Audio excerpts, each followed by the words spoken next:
Roshni Chauhan here. I am CS executive student. So recently मैंने अपना दिसंबर 2024 में अपना ग्रुप 2 क्लियर किया है एंड जून 2025 में मैंने अपना ग्रुप 1 लिया है। So today in this video I will all discuss about practical subjects के बारे में डिस्कस तो सभी करते हैं, but today in this video we will discuss only about practical subjects. So how to tackle practical subjects. So as average students मेरे लिए भी बहुत मुश्किल होता था प्रैक्टिकल सब्जेक्ट्स को पढ़ना। Firstly we will discuss CAFM, corporate accounting and financial management. So CAFM में CA 60 मार्क्स का होता है and FM financial management 40 marks का होता है। सो आपको सबसे ज़्यादा फोकस FM में करना चाहिए बिकॉज 40 मार्क्स का पढ़ के आप डेफिनेटली बहुत अच्छा स्कोर कर सकते हो। सो कॉर्पोरेट अकाउंटिंग भी बहुत इजी है, कुछ चैप्टर्स तो 12th से रिलेटेड भी है एंड कुछ चैप्टर्स ऐसे भी है जो आपने नहीं पढ़े हैं। बट एक सिंपल टिप देती हूँ, जो भी इंस्टीट्यूट है, कोचिंग एकेडमी है, जो भी आपको वो डेली पढ़ा रहा है, सबसे पहला टिप तो ये है कि रोज़ डेली क्लासेस अटेंड करो, एक भी दिन ऐसा मिस मत करो। अगर बीच में आप गैप देते हो सो प्रैक्टिकल सब्जेक्ट्स को समझने में बहुत प्रॉब्लम होती है अगर आपने 1-2 दिन भी मिस कर दिया हो। सो सबसे पहले तो सिलेबस कंप्लीशन पे फोकस करो। सिलेबस एक बार कंप्लीट हो गया सो बहुत अनदर लेवल कॉन्फिडेंस आ जाएगा। सो सबसे पहले अपना सिलेबस कंप्लीट करो, जो भी कॉन्सेप्ट्स है उसको समझने की कोशिश करो। और FM में स्पेशली फार्मूलाज होते हैं, सो फार्मूलाज को आपको दीवार पे पेस्ट करना पड़ेगा, उसके लिए कुछ भी नहीं कर सकते, आपको लर्न ही करना पड़ेगा। सो FM के लिए आप फार्मूला शीट बनाओ, फार्मूला शीट को अभी से अपने वॉल पे पेस्ट कर दो बिकॉज एट दी एंड आप फार्मूला शीट बनाते हो सो अगर वो कुछ काम की नहीं होती। अगर आप 6 महीना फुल उस फार्मूला शीट को डेली रिवाइज करोगे, पढ़ोगे, सो वो फार्मूलाज आपके दिमाग में फिट हो जाएंगे। सो एक ही सॉल्यूशन है FM के लिए कि फार्मूला शीट बनाओ, माइंड मैप्स बनाओ छोटे छोटे एंड वॉल पे पेस्ट कर दो और एक नज़र मार के उसको याद कर दो। सो CA में कुछ नहीं है, ज़्यादातर बेसिक मतलब ज़्यादा वेटेज CA में जर्नल एंट्रीज की है। सो आपको जर्नल एंट्रीज फॉर्मेट सब कुछ याद करना पड़ेगा। सो जो भी डेली आपको पढ़ाते हैं वो करो। सो अपने कॉन्सेप्ट क्लैरिटी पे फोकस करो। देन रोज़ डेली जो भी क्वेश्चन आपको क्लासेस में सॉल्व कर रहा है उसी सेम क्वेश्चन को अगर आपको नहीं आ रहा है तो देख के उसी को उसी दिन सॉल्व कर लो। और जो भी है अगर आपको याद करने में प्रॉब्लम हो रही है तो उस एंट्रीज को रट लो। मतलब अगर आप रट भी लोगे तो आपको कुछ तो दिमाग में जाएगा। सो आपको डेली यही करना है, जो भी आपकी कोचिंग में आपको जो भी क्वेश्चन सॉल्व करवा रहे हो उसी सेम क्वेश्चन को सेम वे में देख के या फिर बिना देखे कैसे भी सॉल्व तो करना है, मतलब करना है।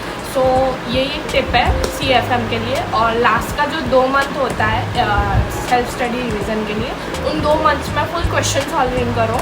मतलब रैंडमली क्वेश्चंस उठा लो, क्वेश्चन सॉल्व करो, PYQ सॉल्व करो, स्कैनर सॉल्व करो।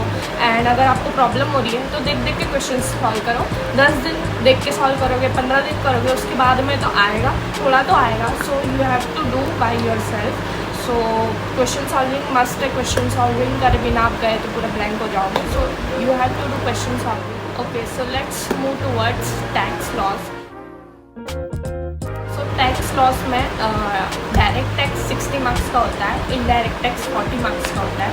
सो डायरेक्ट टैक्स मतलब टैक्स लॉस में तो सबसे बेस्ट वे है इनडायरेक्ट टैक्स को अच्छे से कवर कर लो। फुल 40 मार्क्स अच्छे से पूरा रट लो या पढ़ लो, कैसे भी करो, बट 40 मार्क्स का तो पूरा आपको आना ही चाहिए। सो 40 मार्क्स का मैं सारे चैप्टर जितने भी इनडायरेक्ट टैक्स में वो सारे कवर कर लो। देन डायरेक्ट टैक्स में जो भी आपको अगर बड़े चैप्टर्स नहीं आ रहे हो तो जो छोटे head like clubbing and many more, so जितने भी छोटे हेड्स हैं और मतलब 5 मेन हेड्स है डायरेक्ट टैक्स में, उसमें से अगर आपको 2-3 भी अच्छे से आ रहे हो so you can easily pass your tax loss exam because 40 marks का आपने अच्छे से कवर कर ही लिया है। एंड अगर डायरेक्ट टैक्स में आपने 30 से 40 मार्क्स का भी अच्छे से कवर कर लिया सो पास होना तो पक्का ही है ना। मतलब 40 मार्क्स का इधर कवर कर लिया, 30-40 मार्क्स का इधर कवर कर लिया, अगर आप 80 मार्क्स का भी अटैम्प्ट करके आ रहे हो सो ईजीली आप पास हो सकते हो बिकॉज पास होने के लिए सिर्फ 40 मार्क्स चाहिए होते हैं। सो आपका टारगेट होना चाहिए आपको 50+ ही लाना है। सो अगर आप ऐसे सोचोगे कि 50-60+ लाना है सो आपके डेफिनेटली 40+ मार्क्स तो आ ही जाने हैं। सो सो अगर आपको प्रॉब्लम हो रही है डायरेक्ट टेक्स्ट में तो कोई दिक्कत नहीं है, छोटे छोटे चैप्टर्स पे फोकस करो। मैंने खुद ने ये स्ट्रेटजी अपनाई थी। जितने भी मतलब हेड्स में भी ऐसा नहीं है कि 500 हेड्स आपको आ ही नहीं रहे हैं, कुछ तो आएगा, 2 हेड आएंगे, 3 हेड आएंगे। बिकॉज ऐसा है कि क्वेश्चन जैसे 15 मार्क्स का आ रहा है तो उसमें सब क्वेश्चन आते हैं A, B and C। So A, B, C में भी मतलब पर हेड क्वेश्चन आता है। जैसे फर्स्ट हेड में PGBP आ गया, सेकंड हेड में कैपिटल गेन्स के ऊपर क्वेश्चन आ गया, थर्ड हेड में कुछ और आ गया। सो अगर आपने कैपिटल गेन्स और PGBP भी अच्छे से पढ़ा है सो वो सॉल्व करके भी आप इजीली अच्छे मार्क्स ला सकते हो। सो डरने की कोई बात नहीं है, आप डेफिनेटली बहुत अच्छे से कवर कर सकते हो। प्रैक्टिकल क्वेश्चंस में ऐसा नहीं है कि आपको कुछ भी नहीं आता है, कुछ तो करोगे, कुछ तो सॉल्व करोगे, डेली प्रैक्टिस करोगे तो कुछ तो जाएगा दिमाग में। ऐसे डर के बैठ जाओगे कि नहीं हमसे नहीं होना है, कुछ नहीं आ रहा है, कुछ समझ ही नहीं आता है, फॉर्मूला ही नहीं याद होते हैं, कुछ नहीं आ रहा है तो थोड़ा थोड़ा करो। अगर आपको 100% नहीं आ रहा है, आप 10% से स्टार्ट करोगे सो धीरे धीरे वो इम्प्रूव होगा।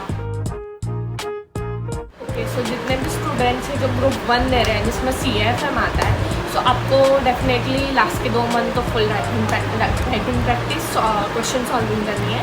एंड जितने भी स्टूडेंट्स हैं जो ग्रुप 2 दे रहे हैं उसमें टेक्स्ट लॉज आता है तो उसको लास्ट के 1 महीना पूरा क्वेश्चन सॉल्विंग में राइटिंग प्रैक्टिस में दे रहे हैं।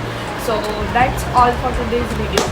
Thanks for watching and stay tuned for next video and drop your suggestions. अगर आपको किसी टॉपिक पे स्पेसिफिक वीडियो चाहिए सो आप कमेंट ड्रॉप कर दो। I will definitely read your comments and implement on it. Okay bye, see या।